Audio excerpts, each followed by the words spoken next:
Okay, so I just wanted to do a quick video here of my traditional Mandalorian Airsoft helmet. I've done the same thing on this helmet like I've done on my other Master Liebman's helmet, which is install the Walker's XL hearing protection and amplification. It has Bluetooth connectability, so I can link it up to my Biofang radio, or if I want to listen to music or whatever I want to do, take phone calls while I have my helmet on, I can do that just by linking the Bluetooth up.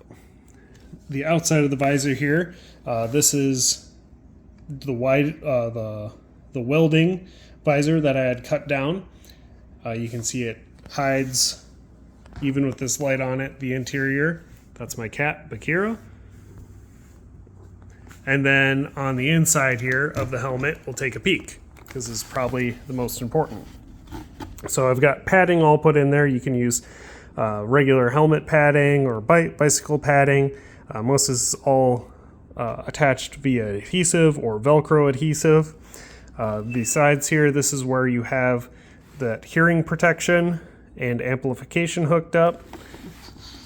On the inside, I have the power bank for the fan system. You can have something else if you got something else wired up, whether it's a GoPro or whatever else, give it power. And over here on this side is the other part of that Walker's XL headset for the battery. So that has two AAA batteries. I still have a little bit of wire management to do in here, but I'm waiting for another shipment of Sugru to show up. And Sugru is a moldable glue. It's almost like a rubber material when it dries out, so it helps insulate wires and keeps them protected. So as far as the fan kit, you can't really see it in here because they're actually buried pretty well in the helmet. So there's the back of it. That's one of the Henry's fans. You can get those off of Etsy or their website. If you mount them with the open part, where the fan blade spins and sucks in air towards the helmet, as long as you give it a little bit of room to bring in air, you can keep it so the closed side is to your head, so you don't have to worry about catching the fan blade at all when it's spinning and slowing it down.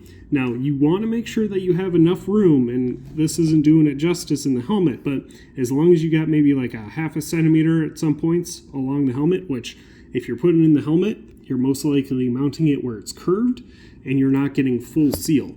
Now, I use JB Weld with this, and that keeps the fan in place and mounted. It's not going to go anywhere unless I really want it to come off. Just use a screwdriver to pop it loose. Also, on this one, you can see where it is redirecting its airflow. It'll be coming out right there and right across the visor on the front. On this side over here, it's more at a down angle, and that's going to be blowing more across my face than it is the visor. You can always use aquarium tubing to redirect that. If you take some aquarium tubing, the stuff that's just big enough to fit in there, but I think it was about 3/4 of an inch is the outer diameter that you'd want for that. And then you just want to make sure you're measuring it.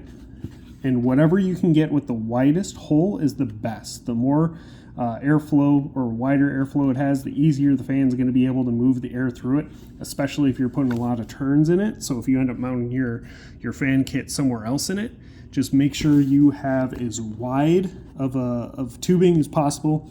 I'll link the stuff that I came across that you can use. But for the time being, I'm running it like this. If I feel like I need to have it more redirected across the visor, this is just going to help with cooling more than it is with anti-fog. This is going to help immensely if you use that tubing. If you run a tube from this part down to here, you cap off the front of the tube and you open a hole in the side of the tube, it will blow air right across the visor as well.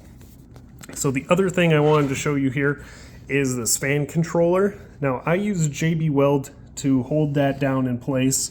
And then this is that Sugru that I had mentioned earlier, which is just rubber. This is going to help protect it from moisture, because inside your helmet, whether it's condensation, sweat, or whatever else, it can tend to get soupy.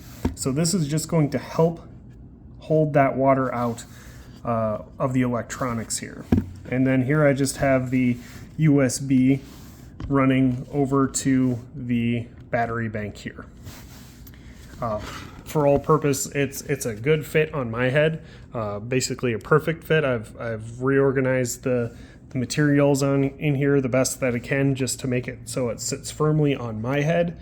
It's always good to play around with different widths, different heights of interior foam. The other thing that I would mention is you really want to get your face as close to the visor as you can without doing the pig nose on the visor here.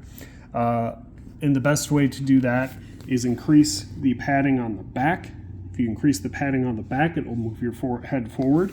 That will also increase your visibility because your eyes will be closer to your eye slot, your view slot, and the closer your eyes are to that view slot, the better vision you're going to have. So take your time when mounting and putting padding on your helmet. Walk around your house, walk around your apartment with it on. See where it's sitting on your head, if it needs to be angled forward so you have better frontal vision, to make sure your eyes are centered in that view slot, and increase the padding height on the top or remove it and thin it out on top if you so need to get your eyes into a better position. If you have any questions about how I did it or what materials I used, or if I left anything out that I didn't explain, just go ahead and let me know. One last thing before I go here is I do leave a gap in my front visor. I wear full seal goggles underneath this just because they're a prescription, so I need to have those anyway. So this will just help increase airflow in the helmet. You can go ahead and seal that off. You can cut your visor here on the bottom so it's a little wider, and you can have it run on the inside here and have attachment points on the inside that if you want it removable to change out the tint of the goggle or the glass, just because you might be playing night games or you might be playing indoors and you want a little bit better visibility for those conditions. So I'll go ahead and leave some links in the description here. If there's anything in particular you're looking for, feel free to ask. I'll do my best to help you out.